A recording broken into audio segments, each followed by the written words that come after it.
নমস্কার, শুভ সন্ধ্যা। স্যান্দন টিভির পর্দায় এই মুহূর্তে আমি রয়েছে দীপান্বিতা। চোখ রাখবো বিস্তারিত সংবাদে।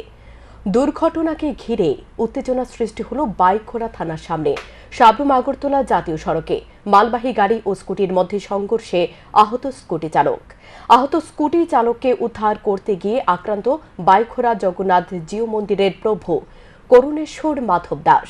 অভিযোগের কাঠগড়ায় এক টিএসআর জওয়ান। প্রতিবাদে জাতীয় সড়ক অবরোধ স্থানীয়দের। পরিস্থিতি বেগতিক দেখে ক্ষমা চাইলেন অভিযুক্ত টিএসআর জওয়ান।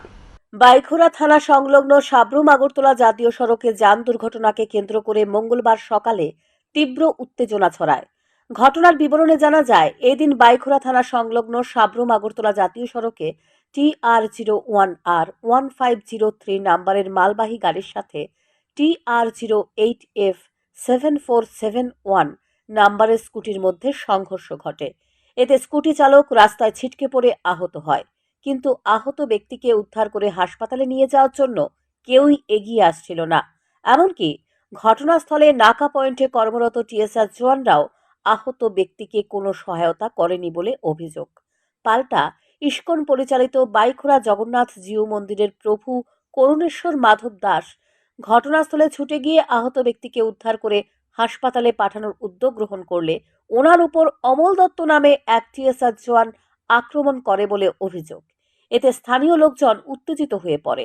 আহত ব্যক্তিকে উদ্ধার করে হাসপাতালে প্রেরণ করার পর স্থানীয়রা অভিযুক্ত টিএসআর জওয়ানের শাস্তির দাবি জানিয়ে এবং বাইখোড়া থানার ওসির বিরুদ্ধে একরাশ ক্ষোভ উগরে দিয়ে জাতীয় সড়ক অবরোধে বসে।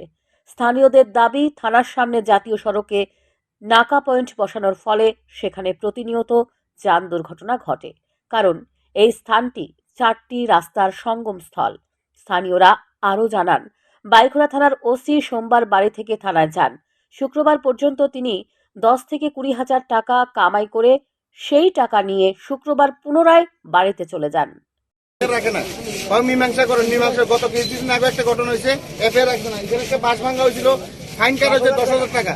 তারা 20,000 30,000 টাকার কম টাকা কোনো তাদের কাছে টাকা লাগবে। এই টাকাগুলো কে চাইতেছে? এই করাপশন বন্ধ, পাবলিকের শান্তি থানার ওসি এক মূল করাপশনের ত্রিপুরা রাজ্যে যদি 1 নম্বর হিসাবে যদি ওসি ধরা হয় করাপশনের মূল্যায়ক, সে হলো বিষ্ণু বাবু, বাইকোড়া থানার ওসি। বাইকোড়াতে যে একটা চৌমুনি এলাকা, এই জায়গাটা আমাদের হিন্দুর শাস্ত্রমতে জগন্নাথ মন্দিরের সামনে চৌমুনি এবং রাস্তার যে ডিভার্সনের এটারও প্রবলেম। থানাকে আমরা বিগত 6 মাস ধরে যে এখানে চেকিং এ বসে আমরা অনুরোধ করছি, তারা অনুরোধ করতে শুনতে রাজি নয়।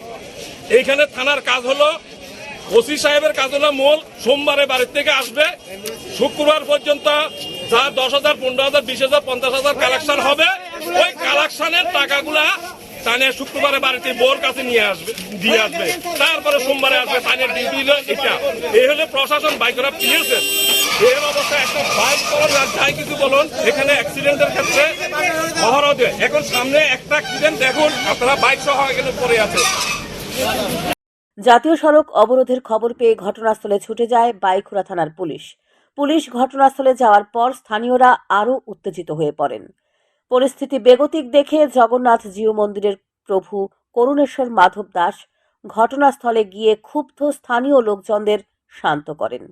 পরে অভিযুক্ত টিএসআর জওয়ান জগন্নাথ জিউ মন্দিরের প্রভু করুণেশ্বর মাধব দাসের নিকট ক্ষমা চান সকলের সামনে। পরিস্থিতি স্বাভাবিক হওয়ার পর জগন্নাথ জিউ মন্দিরের প্রভু করুণেশ্বর মাধব দাস শান্তিরবাজার জেলা হাসপাতালে ছুটে যান আহত স্কুটি চালকের শারীরিক অবস্থার বিষয়ে জানতে। জানা যায়, আহত ব্যক্তি পূর্ব পিলাক এলাকার বাসিন্দা পূর্ণচরণ ত্রিপুরা। তার অবস্থা আশঙ্কাজনক হওয়ায় শান্তিরবাজার জেলা হাসপাতাল থেকে তাকে উন্নত চিকিৎসার জন্য জিবি হাসপাতালে রেফার করে দেওয়া হয়েছে। স্যান্দন টিভি। পাগল কুকুরের আতঙ্কে রাস্তায় নামল গোটা এলাকাবাসী। আহত 4 বছরের শিশু। ঘটনা আমতলী থানার অন্তর্গত বল্লভপুর গ্রাম পঞ্চায়েতের 5 নং ওয়ার্ডের শীতলতলী এলাকায়। পাগলা কুকুরের আতঙ্কে রাস্তায় নামল গোটা এলাকাবাসী। জানা গেছে, আমতলী থানার অন্তর্গত বল্লভপুর গ্রাম পঞ্চায়েতের 5 নং ওয়ার্ডের শীতলতলী এলাকায় বেশ কিছুদিন ধরে একটি কুকুর বসবাস করত। আচমকা কুকুরটি মঙ্গলবার সকালে পাগল হয়ে এলাকায় ছোটাছুটি করতে থাকে।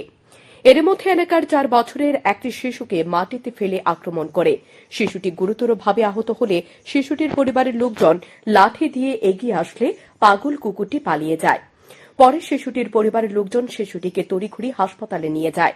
স্থানীয়রা জানান, মঙ্গলবার সকাল থেকে পাগল কুকুরটি এলাকায় লোকজনদের দেখলে তাড়া করে বেড়াচ্ছে, যার ফলে স্থানীয় এলাকাবাসীরা এই পাগল কুকুরের ভয়ে আতঙ্কিত হয়ে প্রায় গৃহবন্দী। এলাকার মানুষ রাস্তায় বের হলে হাতে লাঠি নিয়ে বের হতে হচ্ছে। এ অবস্থায় পাগল কুকুরের আক্রমণ থেকে রক্ষা পেতে এলাকার কয়েকজন আমতলী থানার পুলিশের দ্বারস্থ হয়েছে, কিন্তু পুলিশ জানিয়ে দেয় বিষয়টি পুলিশের দেখার বিষয় নয়। পরে স্থানীয় এলাকাবাসীরা প্রথমে বন দপ্তর এবং পরে ডুগলি আরডি ব্লকের ভিডিওকে জানায়, কিন্তু ভিডিও আশ্বাস দেন পাগল কুকুরটিকে ধরার জন্য শীঘ্রই প্রশাসনিক ব্যবস্থা গ্রহণ করা হবে।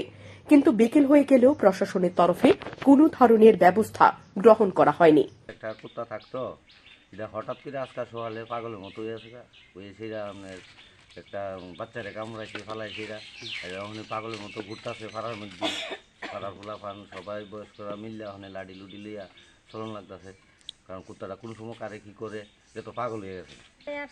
অনেকদিন ধরে আমরা পাড়াতে একটা কুত্তা আসলো, কুত্তাটা তো দেখতাম কামড় দিচ্ছিলাম, ভালোই আসলো। আচ্ছা, হঠাৎ করে আজকে 2 দিন ধরে পাগল হয়ে গেছে। পাগল হওয়ার ক্ষেত্রে আজকে নার্সারিতে একটা বাচ্চা আসলো, আমরা পাড়ার নাম হচ্ছে শীতল তিল ধরে আর কি। তো প্রথম সরকার হেঁটে মেয়েরে 6 বছর হয়েছে না, 4 বছর বাচ্চাটা কুত্তা ফালাই আজকে কামড়ায় একদম ডাকনা একদম কামড়ায় খাইয়া দিচ্ছে এমন অবস্থা। তো যার ফলে স্থানীয় এলাকাবাসীরা আতঙ্কগ্রস্ত হয়ে পড়েছে পাগল কুকুরের আতঙ্কে। এলাকাবাসীর দাবি খুব শীঘ্রই পাগল কুকুরটিকে ধরে নিয়ে যাওয়ার জন্য। ভিডিও রিপোর্ট, শ্যামদন টিভি। অ্যাম্বুলেন্স দুর্ঘটনায় আহত 2 রোগী সহ 7 জন, মৃত্যু গর্ভে থাকা শিশুর। ঘটনা রাজধানীর ড্রপ গেট এলাকায়। অভিযোগ, অ্যাম্বুলেন্স চালক মদমত্ত অবস্থায় ছিলেন। অ্যাম্বুলেন্স দুর্ঘটনায় গুরুতর আহত 7 জন, মৃত্যু মহিলার গর্ভে থাকা শিশুটির। ঘটনাটি ঘটেছে রাজধানীর ড্রপগেট এলাকায়। দুর্ঘটনার বিবরণে জানা যায়, সোমবার রাত 12টা নাগাদ মেলাঘর হাসপাতাল থেকে লিপিকা সূত্রধর নামে গর্ভবতী মহিলাকে ডেলিভারির জন্য রেফার করা হয়েছিল জিবি হাসপাতালে। সঙ্গে অ্যাম্বুলেন্সে ছিল মেলাঘর হাসপাতালের আরও 1 রোগী। কিন্তু অ্যাম্বুলেন্স চালক অতিরিক্ত মদ্যপান করায় ড্রপগেট এলাকায় আসতেই নিয়ন্ত্রণ হারিয়ে দুর্ঘটনায় পড়েন। খবর পেয়ে এডিনগর থানার পুলিশ ও দমকল কর্মীরা ঘটনাস্থলে গিয়ে আহতদের উদ্ধার করে নিয়ে আসে জিবি হাসপাতালে। জিবি হাসপাতালে আনার পর লিপিকার অবস্থা আশঙ্কাজনক দেখে তাকে সাথে সাথে ডেলিভারি করা হয়, কিন্তু ডেলিভারি করে চিকিৎসক জানান শিশুটির মৃত্যু হয়েছে। পরিবারের লোকজনদের দাবি, দুর্ঘটনায় আঘাতপ্রাপ্ত হয়েই শিশুটির মৃত্যু হয়েছে। অভিযুক্ত অ্যাম্বুলেন্স চালককে পুলিশ আটক করেছে বলে জানান লিপিকার স্বামী তেজেন্দ্র দাস। তাদের বাড়ি মেলাঘর প্রেমতলী এলাকায়। আহত সকলের চিকিৎসা চলছে জিবি হাসপাতালে। তাদের দাবি, অ্যাম্বুলেন্স চালক যদি মদমত্ত অবস্থায় না থাকতো তাহলে এই ঘটনা সংঘটিত হতো না। ঘটনা হচ্ছে আমরা মেলাঘর হসপিটালে ভর্তি করাই যাবো, তো সেখানে বাচ্চা নর্মাল করাইব। তারপর ভর্তি হয়েছি, ভর্তি রাত্রে 10টার পরে যখন ব্যথা হচ্ছে, ব্যথা ওঠার পর তারা কইছে আমরা এদিকে পারতাম না, তোমরা জিবি নিয়ে যাবো। এটা রাত 12টার সময় কথা কইছে। 12টার সময় জিবি রেফার করছে। যে অ্যাম্বুলেন্সের ড্রাইভার আসছিল তাই নিয়ে মদক্ত অবস্থায় আসছিল। তাই ড্রপ গেটের এডিনগর। এটা কি অ্যাম্বুলেন্স চালক? অ্যাম্বুলেন্স চালক। উনি কি নেশাগ্রস্ত আছে? নেশাগ্রস্ত আছিল, আমরা পরে জানতে পারছি, আগে জানতে পারিনি। আচ্ছা, তবে প্রশ্ন উঠতে শুরু হয়েছে মেলাঘর হাসপাতালের দায়িত্বপ্রাপ্তদের ভূমিকা নিয়ে। কিভাবে একজন অ্যাম্বুলেন্স চালক মদমত্ত অবস্থায় দায়িত্ব পালন করেন? এখন দেখার বিষয় পুলিশের তদন্তে কি বের হয়ে আসে, কারণ পুলিশের তদন্তেই বের হয়ে আসবে অ্যাম্বুলেন্স চালক মদমত্ত অবস্থায় ছিলেন কিনা। স্যামদন টিভি। হোলি উপলক্ষে মঙ্গলবার ব্যাপক উল্লাস লক্ষ্য করা যায় আগরতলা শহরের বিভিন্ন এলাকায়। 9 থেকে 90 সকলের মধ্যে ছিল আনন্দের জোয়ার, পাশাপাশি ছিল সাউন্ড বক্স। মেতে উঠেছিল সকলে। রাজধানীর জগন্নাথ মন্দির সহ বিভিন্ন অলিতে গলিতে দেখা গেছে হোলির আয়োজনকে ঘিরে নাচ, গান এবং রকমারি খাবার খাওয়ার ধুম। সরকারি ছুটি না হলেও এদিন হোলিতে সামিল হয়েছে অধিকাংশ যুবক যুবতী। চলে বড়দের আশীর্বাদ নেওয়ার সুযোগ, সব মিলিয়ে এক আনন্দের পরিবেশ। তবে বসন্তের আগমনকে স্বাগত জানাতে এবং ভারতের শীতকে বিদায় জানাতে হোলি উদযাপন করা হয়। এটি একটি আনন্দময় উৎসব। এর প্রাণবন্ত রং, প্রাণবন্ত সঙ্গীত এবং সুস্বাদু খাবারের জন্য পরিচিত। হোলিকে রঙের উৎসব বা ভালোবাসার উৎসবও বলা হয়। হোলির সাথে যুক্ত কিংবদন্তি হল রাধা কৃষ্ণর গল্প। হিন্দু পুরাণ অনুসারে ভগবান কৃষ্ণ বৃন্দাবন অঞ্চলে তার প্রিয় রাধা এবং অন্যান্য গোপীদের সাথে হোলি উদযাপন করতেন। তাদের কৌতুকপূর্ণ রঙিন গুরু এবং জল নিক্ষেপ হোলির রঙিন উদযাপনের অনুপ্রেরণা হয়ে ওঠে। হোলি সাধারণত ফাল্গুনের পূর্ণিমা দিনে হয়, যেখানে লোকেরা রং জলের বন্দুক দিয়ে খেলা করে এবং মিষ্টি এবং শুভেচ্ছা বিনিময় করে। হোলির সময় লোকেরা জাতি, ধর্ম বা সামাজিক অবস্থান নির্বিশেষে একত্রিত হয় এবং আনন্দ উচ্ছ্বাসের সাথে উদযাপন করে। এটি ভাঙা সম্পর্কগুলি সংশোধন করার, অতীতের অভিযোগগুলিতে ক্ষমা করার এবং ভালোবাসা এবং সম্প্রীতির সাথে নতুন করে শুরু করার সময়। হোলি মানুষের মধ্যে একতা, ভ্রাতৃত্ব এবং একতার মনোভাবকে প্রচার করে। এটিতে ভারতের সবচেয়ে প্রিয় এবং ব্যাপকভাবে উদযাপন করা উৎসবগুলির মধ্যে একটি বলা চলে। ওই তো আজকে রং খেলা উপলক্ষে বন্ধু বান্ধব, ভাই বোন সবাই মিলে আজকে জগন্নাথ বাড়িতে এসেছি। আজকে মানে রঙের দিনে, রং খেলার দিনে কি কি আনন্দ করলেন? সবাই মিলে সবাই মিলে একটু আনন্দ ভোগ করলাম সবাই। আর মেইন আমরা আজকে জগন্নাথ বাড়িতে এসেছি, এইটা হলো আরো বেশি আনন্দ হয়েছে আজকে। সবাই এসে আনন্দ। বাড়ি ছেড়ে জগন্নাথ বাড়িতে কি কারণে? বাড়িতে তো খেলেছি, সকালে খেলেছি, এখন মন্দিরে আসলাম 12টার সময়। মন্দিরে আরো বেশি আনন্দ করলাম। জগন্নাথের কে কে এসছে? ওই তো বোন এসেছে, ভাই এসেছে, বৌদিরা এসেছে, আরো অনেকে। কোথায় থেকে আসলে? আমরা প্রতাপগড় থেকে এসেছি। জনজাতি ছাত্রছাত্রীদের 2 দফা দাবি নিয়ে জনজাতি কল্যাণ দপ্তর ডেপুটেশন প্রদান করে টিএসইউ। সংগঠনের সাধারণ সম্পাদক সৃজিত ত্রিপুরা জানান, বহু ছাত্রছাত্রী রয়েছে যারা স্কলারশিপের উপর ভিত্তি করে বহিরাজ্যে গিয়ে পড়াশোনা করেন, কিন্তু দুর্ভাগ্যের বিষয় কিছুদিন আগে কোনো এক কারণবশত পশ্চিমবঙ্গের প্রায় 4 শতাধিক বিএড কলেজের ভর্তি বাতিল হয়ে যায়। তারপর কলকাতা হাইকোর্ট রায় দেয় কলেজগুলি পুনরায় ছাত্রছাত্রীদের ভর্তি নিতে পারবে। তারপর 18 মার্চ থেকে 23 মার্চ পর্যন্ত ভর্তি প্রক্রিয়া চলবে।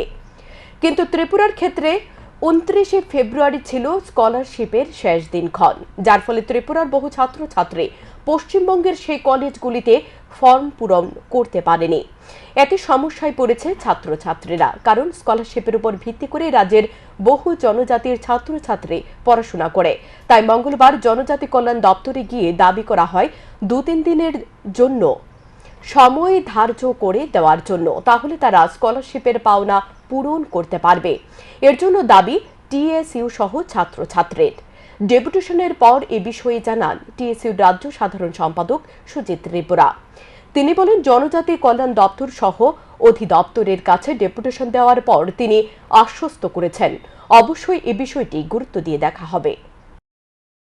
এই মর্মে তারা ভর্তি শুরু হয়েছিল 18 থেকে 23 তারিখের ভিতরে মার্চের ভর্তি প্রক্রিয়া শুরু হয়। কিন্তু দুর্ভাগ্যের বিষয় হলো আমাদের এখানে স্কলারশিপের যে ডেট ছিল সেটা ছিল 19 ফেব্রুয়ারি, যেটা লাস্ট ডেট ছিল। তো 19 ফেব্রুয়ারি যেহেতু লাস্ট ডেট, 29 ফেব্রুয়ারি যেহেতু লাস্ট ডেট ছিল, তো তারা হওয়া সত্ত্বেও যেহেতু মার্চের 18 থেকে 23 তারিখে অ্যাডমিশন ছিল, প্রচুর এরকম বিএড পড়ুয়া ছাত্রছাত্রীরা স্কলারশিপে ফর্ম ফিল আপ। এবছর গাজর চাষ করে তেমন ভালো লাভের মুখ দেখছে না কৃষককুল। মিলছে না কৃষি দপ্তর থেকে কোনো প্রকার সহযোগিতা। এই অভিযোগ তেলিয়ামুড়া মহকুমার কৃষি দপ্তরের অন্তর্গত মাইগঙ্গা চাম্পলাই নয়াবাড়ি এলাকার এক কৃষকের। নারায়ণ বিশ্বাস নামে এক কৃষক জানান, বর্তমান মরশুমে সুস্বাদু সবজি গাজর চাষ করতে প্রচুর পরিমাণে অর্থরাশি ব্যয় করতে হয়। প্রতি একর কানি জমিতে গাজর চাষ করতে কমপক্ষে 20 থেকে 25 হাজার টাকা খরচ করতে হয়। এবছর 3.5 কানি জমির উপর গাজর চাষ করেছেন কোনো প্রকার সরকারি সাহায্য সহযোগিতা ছাড়াই। কিন্তু বর্তমান সময়কালে কৃষি দপ্তর থেকে বিন্দুমাত্র সাহায্য সহযোগিতা পান না তিনি। তাছাড়া তিনি জানান, বৃষ্টির কারণে গাজরগুলি পচন ধরে প্রচুর ক্ষতির সম্মুখীন হতে হয়েছে। অন্যদিকে গাজর বিভিন্ন বাজারগুলিতে বাজারজাত করা হলেও তার সঠিক মূল্য পায় না কৃষকেরা। গাজর করতেছি প্রায় আরো 20 বছর আগে। এছাড়া অন্য কোনো আপনার ফসল করেননি? গাজর এই ছাড়া সিজনে গাজরই, পরে গাজরের পরে তো মরিচ লাগামো, পাংড়ি লাগামো, জেঙ্গা লাগামো। আচ্ছা তুলা খাইতাম পাইল করছিলাম। কেমন কেমন হয়েছে এবার গাজর চাষ? গাজর ভালোই হয়েছিল, বৃষ্টি নষ্ট করে দিয়েছে। বৃষ্টি নষ্ট করছে।